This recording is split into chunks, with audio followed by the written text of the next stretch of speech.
حاسد اگر تجھ سے حسد کرتا ہے، حاسد اگر تجھ سے حسد کرتا ہے، کر صبر کہ خود وہ کار بد کرتا ہے۔ اپنی پستی کو کر رہا ہے محسوس، اپنی پستی کو کر رہا ہے محسوس، اور تیری بلندیوں سے قد کرتا ہے۔ حسد کیا ہے؟ حسد عربی زبان کا لفظ حاسدہ سے نکلا۔ یہ ایک خیال ہے، مائنڈ کی ایک تھاٹ ہے۔ اس خیال کا یہ کہنا ہے کہ سامنے والے انسان کے پاس جو نعمت ہے، جو خوشحالی ہے، جو سکون ہے، یہ نعمت، یہ خوشحالی، یہ سکون اس سے چھن جائے۔ حاسد باقاعدہ خدا سے دعا فرماتا رہتا ہے کہ یا اللہ، جو نعمت، جو خوشحالی، جو عزت یا جو چیز، جو کوالٹیز آپ نے اس انسان کو بخشی ہے، یہ چیزیں اس سے چھین جائے۔ حسد کیا ہے؟ ایک دفعہ کا ذکر ہے کہ ایک بندہ اپنے گاؤں کی طرف جا رہا تھا، تو راستے میں کچھ چوروں نے اس سے اس کے پیسے چوری کر لیے، تو سارے راستے وہ زار و قطار روتا رہا۔ جب وہ گاؤں میں پہنچا تو لوگوں نے اس سے پوچھا کہ تمہارے رونے سے تو یہ پیسے واپس نہیں آئیں گے؟ تو اس بندے نے یہ جواب دیا کہ میں رو اس بات پہ نہیں رہا کہ میرے پیسے چوری ہو گئے، بلکہ میں اس بات پہ رو رہا ہوں کہ یہ پیسے تم لوگوں کی بھی کیوں چوری نہیں ہوئے۔ یہ حسد ہے۔ حسد کیا ہے؟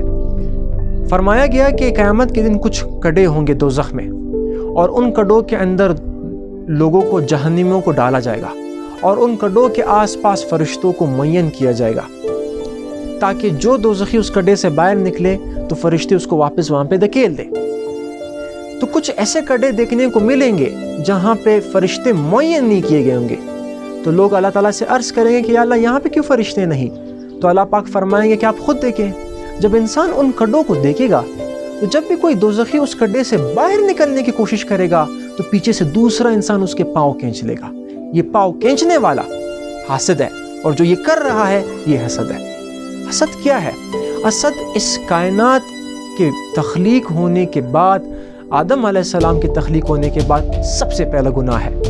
کیسے گناہ؟ جیسے کہ سورہ بقرہ کی آیات نمبر 34 میں ہے کہ جب ہم نے حضرت آدم علیہ السلام کو تخلیق کیا اور تمام مخلوقات سے کہا کہ اس کے سامنے سجدہ ریز ہو جائیں، تو سوائے شیطان نے سب نے سجدہ کیا۔ شیطان نے انکار کیوں کیا؟ کیونکہ شیطان نے تکبر کیا، شیطان نے حسد کیا کہ اللہ اس مٹی سے بنے ہوئے شے کو کیوں زیادہ ویلیو دے رہا ہے۔ حسد کیا ہے؟ اسی شیطان کی اسی حسد نے ہی تو آدم علیہ السلام اور بی بی حوا کو برگلایا اور جنت سے باہر نکالا۔ حسد کیا ہے؟ اس زمین کے اندر جو پہلا قتل ہوا وہ بھی حسد کی وجہ سے ہوا۔ جب آدم علیہ السلام کے ایک بیٹے جن کا نام تھا قابیل، انہوں نے اپنے بھائی جن کا نام تھا حابیل کو قتل کر ڈالا، اور قتل کس بات پہ کیا؟ کہ جب اللہ تعالیٰ نے دونوں سے فرمایا، حکم کیا کہ اپنے اپنے نذرانے اور اپنے اپنے قربانیوں کو پیش کرو، تو قابیل جو کہ کھیتی باڑی سے تعلق رکھتا، کام کرتا کھیتی باڑی کا، اور حابیل جو بکریاں چراتا، دونوں نے اپنے نذرانے پیش کیے، لیکن اللہ پاک نے تقوی والے کو قبول کیا، اور تقوی کس کے اندر تھا؟ حابیل کے اندر تھا۔ تو اس حسد سے کہ اللہ تعالیٰ نے کیوں حابیل کے نذرانے کو قبول کیا، کیوں میرے نذرانے کو قبول نہیں کیا، قابیل نے حابیل کو قتل کر ڈالا۔ حسد کیا ہے؟ اسی حسد کی وجہ سے یوسف علیہ السلام کے اپنے بھائیوں نے تو ان کو کنویں کے اندر پھینک ڈالا۔ حسد کیا ہے؟ حسد ایک شر ہے۔ قرآن پاک میں بھی یہ بات سورہ فلق میں فرمائی گئی کہ دعا کیا کرو ومن شر الحاسد اذا حسد، کہ یا اللہ ہمیں حسد کرنے کے شر سے بچا۔ حسد کیا ہے؟ نبی کریم صلی اللہ علیہ وآلہ وسلم نے فرمایا کہ حسد اعمال کو ایسے جلا دیتا ہے جیسے آگ ایک خشک لکڑی کو۔ حسد کیا ہے؟ نبی کریم صلی اللہ علیہ وسلم نے فرمایا کہ کسی دل میں ایک چیز رہ سکتی ہے، یا تو ایمان یا تو حسد۔ ایمان ہو حسد ایک ساتھ نہیں رہ سکتے۔ تو کسی مومن کے دل میں یا تو صرف اور صرف ایمان رہے گا، یا اگر وہ مومن نہیں تو صرف اور صرف اس کے دل میں حسد رہے گا۔ دونوں چیزیں کبھی بھی ایک ساتھ کمپیٹیبل نہیں ہے۔ حسد کیا ہے؟ جیسے کہ امام شافعی رضی اللہ عنہ، امام شافعی رحمۃ اللہ علیہ نے فرمایا کہ حسد ایک آگ ہے جو ہر وقت انسان کو اندر سے جلا کے رکھتی ہے۔ امام غزالی نے فرمایا کہ دلوں کی بہت سی بیماریاں ہیں، لیکن سب سے خطرناک بیماری حسد ہے۔ حسد کیا ہے؟ حسد روح کا وہ کیڑا ہے جس کی خوراک روحانیت ہے۔ تو جس روح میں حسد پایا جائے گا اس کی روحانیت ہر وقت وہ کیڑا کاتا جائے گا۔ کچھ لوگوں کے لیے صرف باتیں ثبوت نہیں ہوتی، بلکہ کچھ لوگ سائنٹیفک سوچتے ہیں اور وہ کہتے ہیں کہ ان چیزوں کے سائنٹیفک پروفز لے کے آؤ. تو میں آپ کے سامنے حسد کے کچھ سائنٹیفک پروفز رکھنے والا ہوں کہ حسد ایک انسان کی صحت کو، انسان کی برین کی ایکٹیویٹیز کو کتنا خراب کرتا ہے. یہ ریسرچ ڈاکٹر تکاشی نے کی اور جس جرنل میں یہ ریسرچ پیپر پبلش ہوا اس کا نام ہے your pain is my gain and your gain is my pain.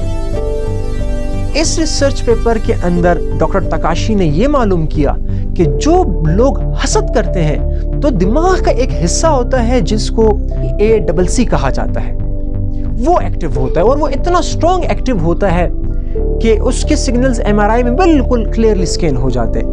اچھا، اب یاد رہے کہ دماغ کا یہ ریجن وہی ریجن ہے جو ایموشنز کو جنم دیتا ہے، جو جذبات کو جنم دیتا ہے.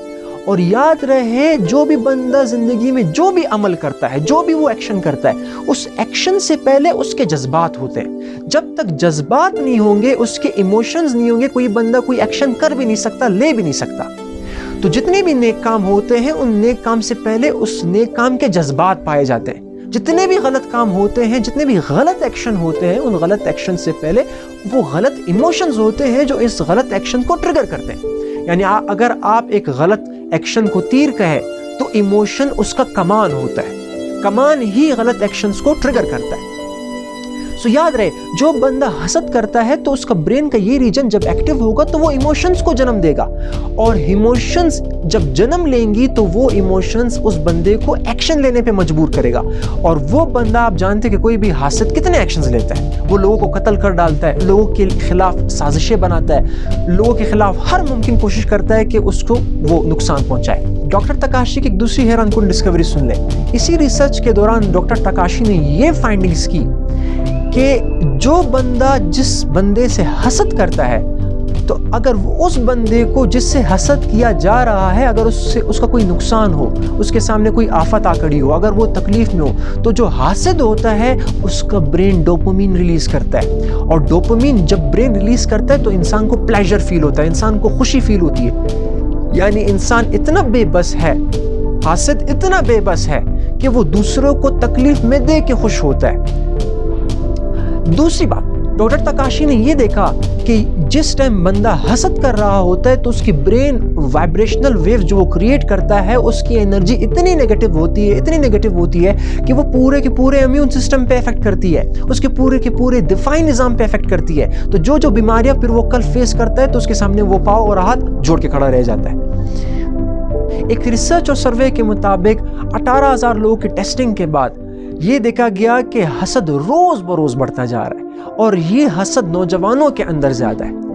اور اسی حسد کی وجہ سے بہت سے لوگ ڈپریشن کی طرف جاتے ہیں. وہ فرسٹریٹ ہوتے ہیں کہ یار ہمارے پاس یہ چیز کیوں نہیں ہے، اس کے پاس کیوں ہے.